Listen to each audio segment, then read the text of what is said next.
Presidente, eu apresento a questão de ordem e até também já protocolei a mesa para facilitar o entendimento de Vossa Excelência, com fulcro nos artigos 377, 382 e 403 do Regimento Interno do Senado Federal. Porque entendemos, entre outras questões, que, neste cenário, o exercício da função de julgador exige o mais completo acesso às informações relevantes que possam influenciar a valoração probatória e a tomada de posição sobre o mérito em causa. Nesse contexto, senhor presidente, se torna fundamental permitir a produção de prova já requerida, então veja, já requerida pela defesa em sua contrariedade ao libelo e que se baseou na autorização conferida pelo próprio Código do Processo Penal no seu artigo 473, parágrafo 3º, que dispõe sobre a possibilidade das partes apresentarem esclarecimentos dos peritos, norma contemplada complementada pelo que dispõe o artigo 159, parágrafo 5º do mesmo Código do Processo Penal. E eu não vou ler aqui, senhor presidente. Como argumentou a defesa, e nós temos plena concordância, esses elementos em consideração, os elementos levantados pela defesa, eles são posteriores.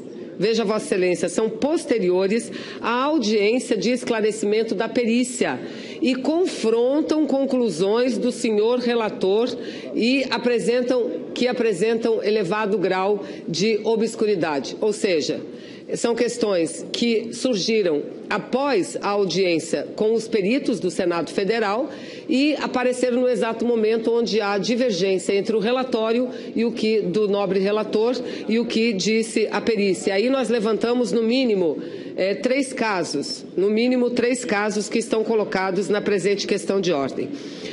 O primeiro diz respeito ao cumprimento da meta do resultado primário, se deva ser a meta em vigor, ou a meta do final do ano, ou a meta aprovada, ou a meta em tramitação.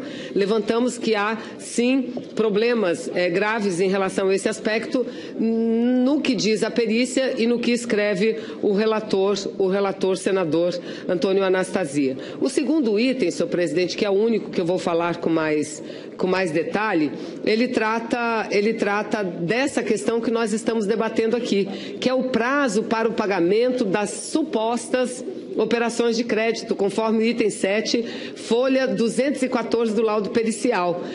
O laudo, ele diz que, o laudo da perícia, ele diz claramente que não há prazo. Ele diz que não há prazo. Já o relatório, ele diz o seguinte, que por tudo que analisou, teria que ter no mínimo 5 dias úteis para que o Poder Executivo pagasse o banco essas questões dos juros, e levanta um tal do prazo depois que o total do prazo seria de 40 dias. E da onde que chegou aos 40 dias? Uma somatória dos 30 dias corridos e mais 5 dias úteis. Então, nós estamos pedindo, senhor presidente, uma outra questão colocada também diz respeito a contradições entre o documento da perícia e o relatório. Então, senhor presidente, entendendo que Vossa Excelência não possibilitou a realização da diligência a pedido da defesa, e o argumento foi exatamente que a referida diligência não acrescentaria no esclarecimento dos fatos, posicionamento que, com todo o respeito que temos a Vossa Excelência, deve ser submetido ao conjunto dos julgadores que vão apreciar o mérito da causa e decidir ao final se houve ou não cometimento de crime de responsabilidade. Então, nesse sentido, senhor presidente, como julgadores que somos, eu entendo que essa questão de ordem deva ser, essa diligência ser deferida para que a gente possa expressar com maior segurança e conhecimento do caso, mais esclarecimentos às nossas opiniões na hora exata do julgamento. É a presente questão de ordem. Agradeço a Vossa Excelência. Concedo a palavra ao senador Álvaro Dias para a contradita por até 5 minutos. Senhor presidente, cabe-me a contradita, mas a considero desnecessária, já que trata-se de matéria vencida e, respeitosamente, eu diria um videotape, que certamente poderá ser utilizado nesse documentário agora de longa-metragem que se faz sobre o processo do impeachment, documentário cinematográfico.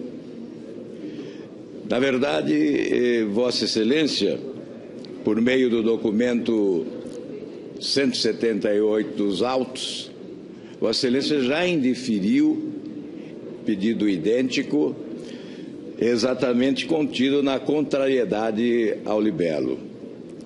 Aqui se discutiu um pouco de mérito, confundindo essa questão preliminar com a questão de mérito. Essa fase da peritagem, essa fase da apresentação de provas já se deu na Comissão Especial de Impeachment. Os assistentes técnicos e os peritos foram ouvidos. Os seus depoimentos constam dos autos desse processo. Portanto, é matéria vencida e essa questão de ordem é descabida. Em relação ao que se discute, teriam os peritos confirmados a existência do crime de responsabilidade? No que diz respeito às pedaladas e aos decretos, a resposta é sim. Houve a confirmação do crime de responsabilidade. O que se discutiu, e bastante, foi o fato dos peritos não imputarem a responsabilidade. Ocorre que não cabe a eles a imputação de responsabilidade, e sim aos julgadores nesse tribunal político, que são exatamente nós, os senadores. Discute-se também que um procurador do Ministério Público teria excluído a hipótese de crime. No entanto, o crime de responsabilidade fiscal foi denunciado por um procurador do Tribunal de Contas. Portanto, a autoridade adequada para a denúncia.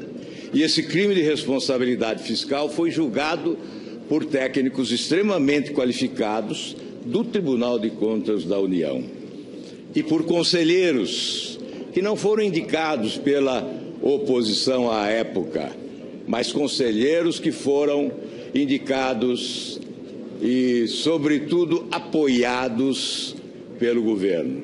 Exatamente com esta insuspeição, julgaram o crime de responsabilidade. Para concluir, senhor presidente, cabe-nos afirmar: essa questão de ordem não procede, é descabida, é matéria vencida, faz parte desta fadiga de material que estamos vivendo, já que é impossível criar mais, já que não é possível criar, repete-se. E essa repetição é cansativa e desrespeita esse desejo incontido do povo brasileiro de virar rapidamente essa triste página da nossa história. Muito obrigado, senhor presidente.